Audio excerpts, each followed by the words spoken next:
तो hello everyone, कैसे हैं आप सब। उम्मीद करता हूँ अच्छे ही होंगे।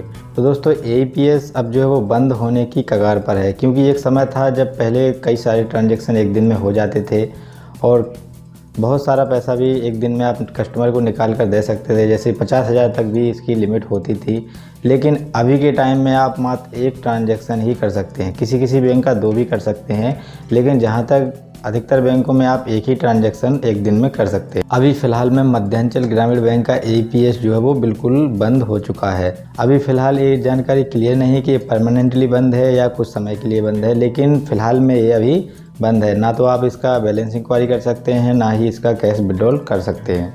ऐसा ही हाल बैंक ऑफ बड़ौदा का भी है, लेकिन बैंक ऑफ बड़ौदा का कई सारे टेलर अभी भी पैसा निकाल रहे हैं, चाहे वो किसी भी कंपनी से बिलोंग करते हो। लेकिन कुछ रिटेलर जो हैं वो उसका पैसा नहीं निकाल पा रहे हैं और ये सब बंद होने का कारण है कुछ कंपनियां। मैं किसी को यहाँ पे टारगेट नहीं करूँगा, लेकिन इसका कारण कंपनियां ही हैं। क्योंकि कंपनियां क्या कर रही हैं कि आईडी फ्री में दे रही हैं और ऐसे ऐसे लोगों को दे रही हैं।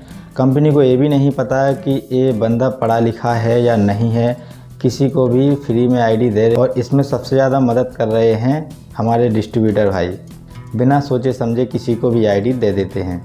मेरे हिसाब से आईडी सिर्फ उसी को देना चाहिए जिसने आईएबीएफ का एग्ज़ाम कर लिया है या वो वास्तव में उस काम को अच्छी तरीके से कर रहा है, उसका कोई ऑनलाइन का दुकान चलाता है, ऐसे इंसान को देना चाहिए। लेकिन ये लोग तो किसी को भी देते हैं, बस आईडी बिक जाए, कैसे भी करके बिक जाए, चिपका दो, अपना नंबर बनाना है, अपना टारगेट बढ़ाना है बस। और यही सबसे बड़ा कारण है कि एईपीएस बंद हो रहा है, क्योंकि कुछ लोग गलत तरीके से ट्रांजैक्शन करते हैं। जैसे 1010, 2020, 3030 इस तरीके से ट्रांजैक्शन करते हैं, तो ये ट्रांजैक्शन क्या होता है, सस्पेक्टेड फ्रॉड की श्रेणी में आता है, जिस वजह से एनपीसीआई को लगता है कि जो ग्राहक हैं उनके साथ फ्रॉड किया जा रहा है। और इसी कारण से एईपीएस में लिमिट लग चुकी है, बहुत ही ज़्यादा लिमिट हो गई है और काम भी बहुत ही ज़्यादा कठिन कर दिया गया है। तो सबसे बड़े जो दुश्मन है ना, ये कुछ कंपनियाँ और कुछ डिस्ट्रीब्यूटर हैं, क्योंकि आए दिन आते ही रहते हैं। मैं भी एक ऑनलाइन शॉप चलाता हूँ, तो हफ्ते में एक डिस्ट्रीब्यूटर आ ही जाता है, बोलता है भैया ये वाली आईडी ले लो, ये कंपनी बहुत अच्छी है, ऐसा है वैसा है।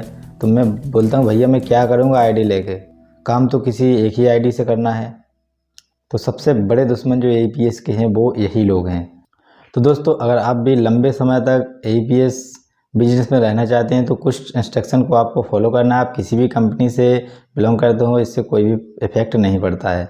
तो सबसे पहले आपको एक चीज़ का ध्यान रखना है कि आपको ओवर चार्जिंग नहीं करना है। जैसे कि 1010, 2020, 3030 इस तरीके के ट्रांजैक्शन नहीं करना है।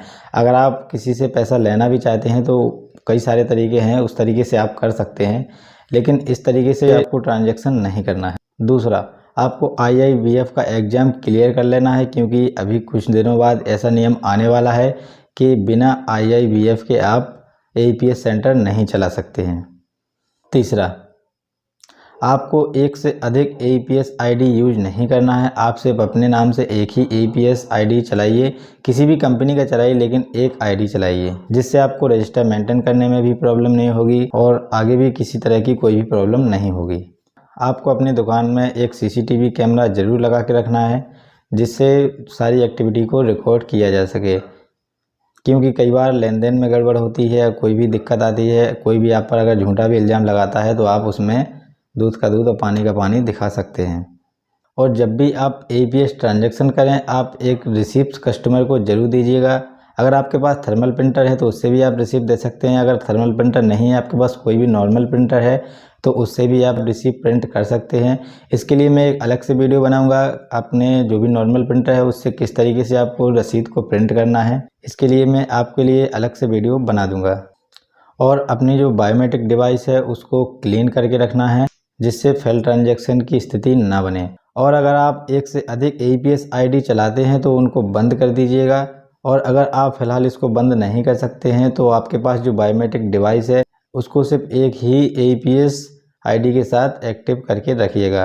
अगर आप अलग अलग आईडी पर इसको रखेंगे तो आपकी आईडी परमानेंट ब्लॉक कर दी जाएगी और जो भी उस वॉलेट में पैसा होगा वो भी आपको शायद नहीं मिलेगा। और आप 100% रजिस्टर मेंटेन कीजिएगा और रजिस्टर पर कस्टमर का सिग्नेचर और अंगूठे का निशान जरूर लीजिएगा, जिससे आपके पास एक प्रूफ रहेगा वर्षों तक कि आपने किस किस का ट्रांजैक्शन किया और किस तारीख को किया। और साथ में आपको अपने ग्राहकों की जानकारी किसी के साथ शेयर नहीं करनी है। जैसे कि कोई कस्टमर आया, उसके खाते में कितना भी अमाउंट हो, आपको किसी को ये चीज़ नहीं बताना है कि उसने कितना अमाउंट विड्रॉल किया या कितना अमाउंट उसके खाते में है। तो इन्हीं सब बातों का ध्यान रखते हुए आप APS पर अच्छा काम कर सकते हैं। तो आशा करते हैं दोस्तों मेरे द्वारा दी गई जानकारी आपको पसंद आएगी, और पसंद आए तो वीडियो को लाइक कर दीजिएगा एंड चैनल को सब्सक्राइब करके बेल नोटिफिकेशन को ऑन कर लीजिएगा, ताकि आने वाली हर अपडेट की नोटिफिकेशन आपको मिलती रहे। तो थैंक्स फॉर वॉचिंग, मिलते हैं अगले वीडियो में, तब तक के लिए जय हिंद।